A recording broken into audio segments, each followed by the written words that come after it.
نہیں ہے، تو اس کو ذرا سمجھنے کی ضرورت ہے۔ ایک اور معاملہ یہ ہے حکومت کی خاموشی۔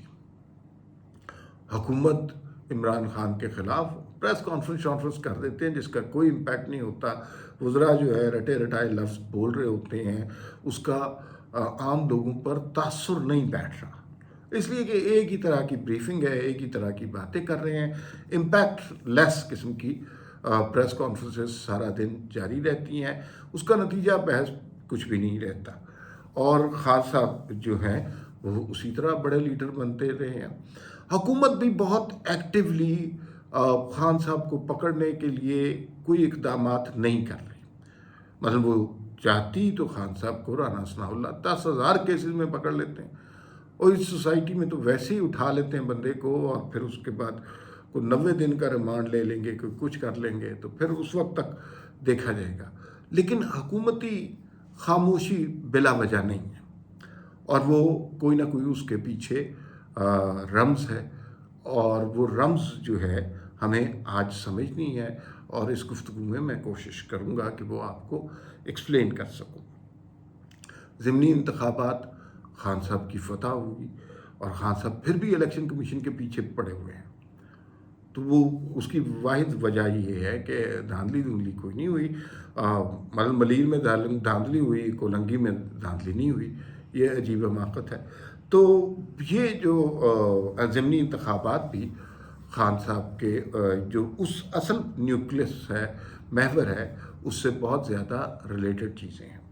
یہ ساری چیزیں اوور لیپ کر رہی ہیں، ایک پوائنٹ پر کنسنٹریٹ کر رہی ہیں، ایک نقطے پہ مجتمع ہو رہی ہیں، اور وہ نقطہ خوش قسمتی سے یا بد قسمتی سے اس ملک کی سیاست جمہوریت کا سب سے اہم نقطہ ہے، اور وہ نقطہ یہ ہے کہ نئے آرمی چیف کی تعیناتی ہونی ہے۔ جنرل باجوہ صاحب ایکسٹینشن نہیں لے رہے، اور وہ اس کے بعد اپنے گھر جا رہے ہیں، اور نئے آرمی چیف کی تعیناتی تک حالات ٹھیک ٹھاک چلانا اداروں کی ذمہ داری ہے کہ اس وقت تک کوئی بحران نہ ہو۔ باقی نئے آرمی چیف کے آنے کے بعد کیا ہوتا ہے، یہ یقین مانیے کہ جو لوگ اس ادارے میں کام کرتے ہیں انہیں بھی نہیں پتہ ہوتا۔ تو وہ مثلا جب ضیاء الحق نے مارشل لا لگایا تھا تو اس کے ارد گرد جو لوگ تھے انہیں نہیں پتہ تھا کہ اس شخص کا 11 سال کا پلان ہے، اور ظاہر ہے پھر بہت ساری باتیں اس میں آ جاتی ہیں۔ لیکن جو کہنے کا مقصد یہ ہے کہ نیا آرمی چیف جو آتا ہے وہ کیا کرتا ہے، کیسے کرتا ہے، وہ اس کی ثواب دید ہے۔ وہ سیاست میں حصہ لیتا ہے، منورنگ کرتا ہے، چپ چاپ بیٹھا رہتا ہے، نیوٹرل رہتا ہے، یا پولیٹیکل کمیکری میں حصہ لیتا ہے، عمران خان کا فین ہے، عمران خان سے نفرت کرتا ہے، یہ ساری باتیں اس نئے آنے والے شخص کے اوپر ڈپینڈ کرتی ہیں۔ وہ جو بھی ہوگا، ہمیں کوئی اس کے بارے میں حتمی اطلاع تو ہے نہیں، لیکن وہ جو کرے گا وہ اس کی مرضی ہوگی۔ اب مسئلہ یہ ہے جس میں سارے نکات میں نے ریلیٹ کرنے ہیں کہ اس آرمی چیف نے جانا ہے جنرل باجوہ نے، اداروں کی یہ خواہش ہے اور اس میں بیٹھے ہوئے افراد کی کہ اس سے پہلے کوئی دنگا فساد نہ ہو، کوئی مار کٹائی نہ ہو، کوئی پولیٹیکل کرائسس نہ ہو، کوئی آئینی بحران نہ ہو، کوئی غلط قسم کی کیمپین نہ چلے، اور جنرل باجوہ بڑے اچھے طریقے سے باعزت طور پر رخصت ہو جائیں ریٹائرمنٹ پا کر۔ بس یہ نقطہ ہے۔ اب یہ سب کچھ کب ہوگا؟ بہت سارے معاملہ اس نقطے سے سارے نقطے ریلیٹڈ ہیں، اور اس خواہش کے ساتھ کہ جنرل باجوہ کے جانے تک اور نئے آرمی چیف کے حلف لینے تک معاملات خراب نہ ہو، معاملات چلتے رہیں، اور ہر طرف سے نیگوشیٹ کیے جائے، اور الٹیمیٹلی جب نیا چیف آ جائے گا وہ پالیسی دے گا، وہ ڈیسائیڈ کرے گا، اور پھر اس کے بعد جو کچھ ہوگا وہ اس کی مرضی ہوگی۔ ان کا کرنٹلی کام یہ ہے کہ یہ جنرل باجوہ کو ایک بہت باعزت ایگزٹ دے، اور اس کے لیے خان صاحب اس کی راہ میں رخنے اڑا رہے ہیں۔ آپ حکومت کی خاموشی سب سے پہلے بات کر لیتے ہیں۔ حکومت اس لیے خاموش ہے کہ درون خانہ کہیں انہیں احساس ہے کہ یہ جو مانسٹر عمران خان کا کریٹ کیا ہے اسے ہم نے نہیں سنبھالنا، یہ جو لائے ہیں انہی کو سنبھالیں۔ ہم عمران خان کو پولیٹیکل ایج میں اضافہ کیوں کریں عمران خان کی گرفتاری کر کے؟ ان سب کو پتہ ہے، یہ سارے سیاسی لوگ ہیں کہ گرفتاری کرنے سے پولیٹیشین کی جو ہے قدر و منزلت میں اضافہ ہوتا ہے، تو یہ ایسا بالکل بھی کرنا نہیں چاہیں گے۔ اور وہ جو بڑے بھائی ہیں وہ جو مرضی کرتے پھریں، وہ کہہ رہے ہیں کہ بھئی آپ کو حکومت دے دی ہے، اب آپ کچھ کریں۔ یہ کہہ رہے ہیں کہ ہمیں تو ہاتھ پیر باندھ کے حکومت دے دی ہے، تو آپ سنبھالیں پہلے اپنے لاڈلے کو۔ یہ ایک حکومت کی ڈبیٹ ہے۔ آرمی چیف کب تعینات ہوگا؟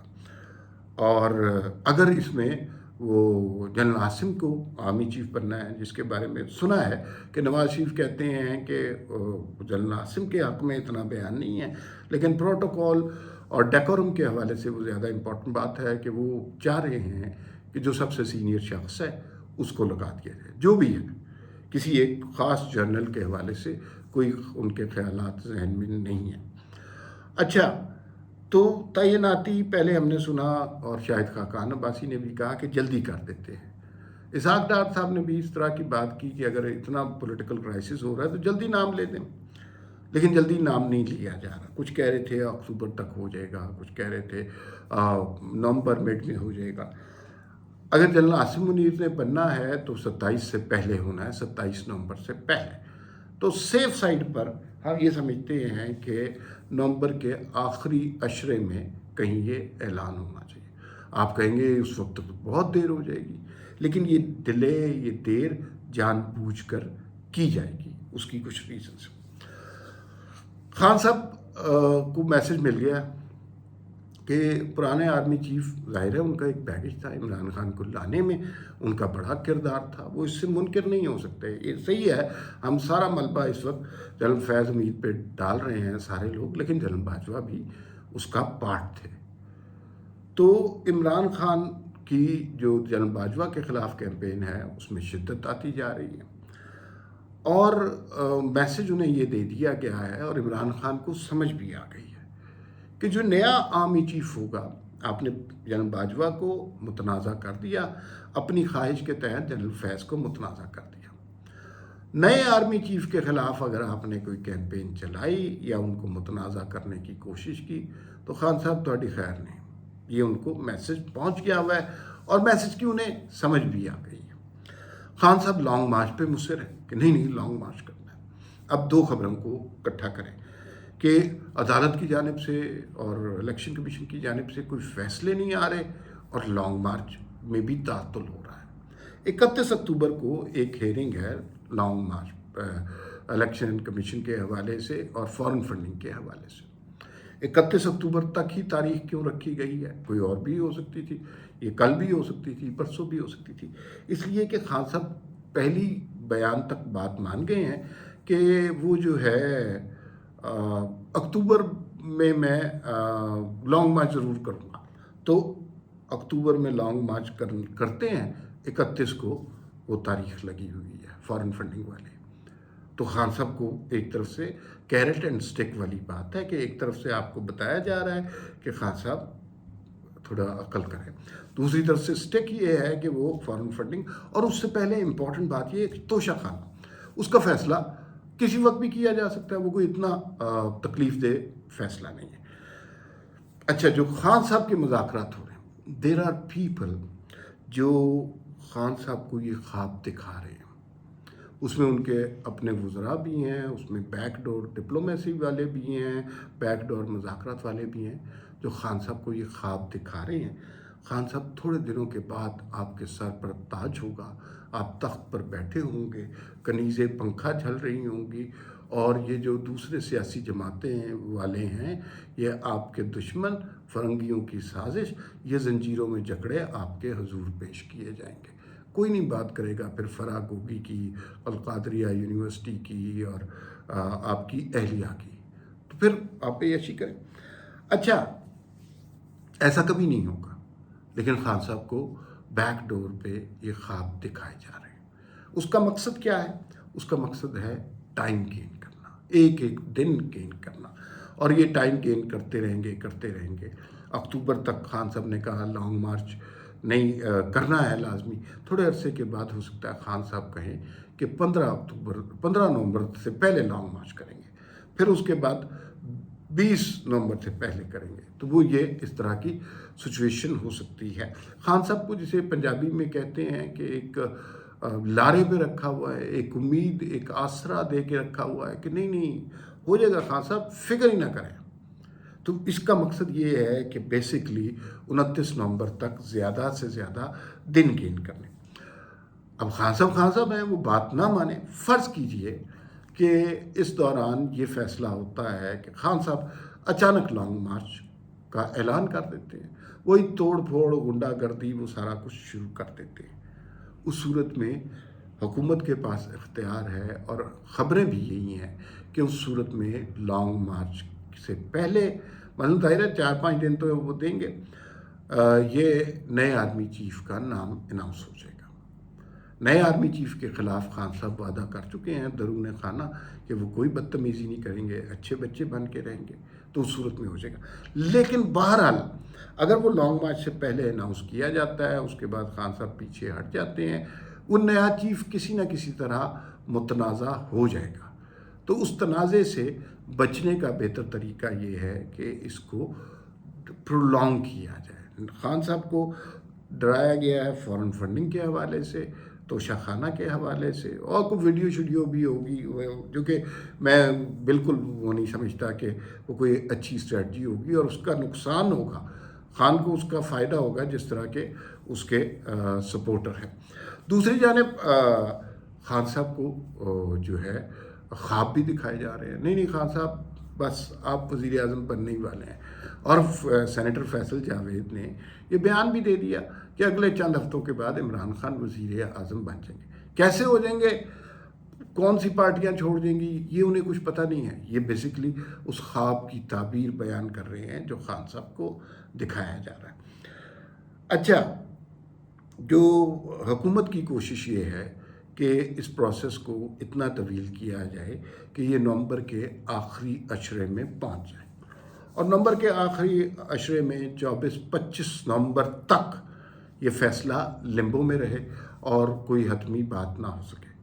پھر اس کے بعد وہ اس کی بھی ریزن ہے. اس کی ریزن یہ ہے، فرض کیجئے آج آرمی چیف اناؤنس ہو جاتا ہے تو اس نے حلف تو اپنا اٹھانا ہے 29 نومبر کو باجوہ صاحب کے جانے کے بعد. تو بڑی عجیب سی سچویشن کریٹ ہو جائے گی. نیا آرمی چیف کا نام آ چکا ہوگا، اس کے پاس پورے اختیارات نہیں ہوں گے، اور جو پرانا آرمی چیف ہے اس کے پاس بھی پورے اختیارات نہیں ہوں گے. لوگوں کی دلچسپی کم ہو جاتی ہے، الوداعی ڈنر وغیرہ ہو رہے ہوتے ہیں، تو ایک دم وہ قیادت کا خلاصہ پیدا ہو جائے گا. ڈیسیژن میکنگ اتنی اسٹرانگ نہیں جائے گی. اس لیے یہ کہا جا رہا ہے کہ اس پروسیس کو ڈیلے کیا جائے. خان صاحب کو یہ بھی خواب دکھائے جا رہے ہیں کہ ہو سکتا ہے کہ جنرل باجوہ ایکسٹینشن ہی لے لیں، کیونکہ یہ خان صاحب کی اب خواہش ہے. کیونکہ خدشہ یہ ہے کہ نیا آرمی چیف جو بھی ہوگا اس کے اوپر بیگیج کوئی نہیں ہوگا. اس نے کوئی اعلان نہیں کرائے ہوں گے کہ تبدیلی جو ہے یہ سال تبدیلی کا سال ہے اور دشمن کو ووٹوں سے شکست دی، یہ والی کہانیاں نہیں کی ہوں گی.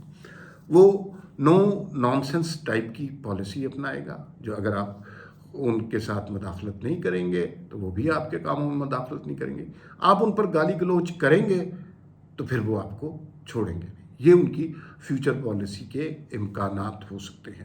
تو وہ ٹائم گین کریں گے، اور ٹائم جیسے جیسے گزرتا جائے گا آپ دیکھیے گا کہ خان صاحب کے لب و لہجے میں آہستہ آہستہ نرمی آتی جائے گی. جیسے چیف الیکشن کمشنر کے حوالے سے کل انہوں نے کہہ دیا کہ یہ معاملہ جو ہے بہرحال اب ہمارے پاس ایک ہی چوائس ہے، کیا کریں جی، بس حالات ہی ایسے.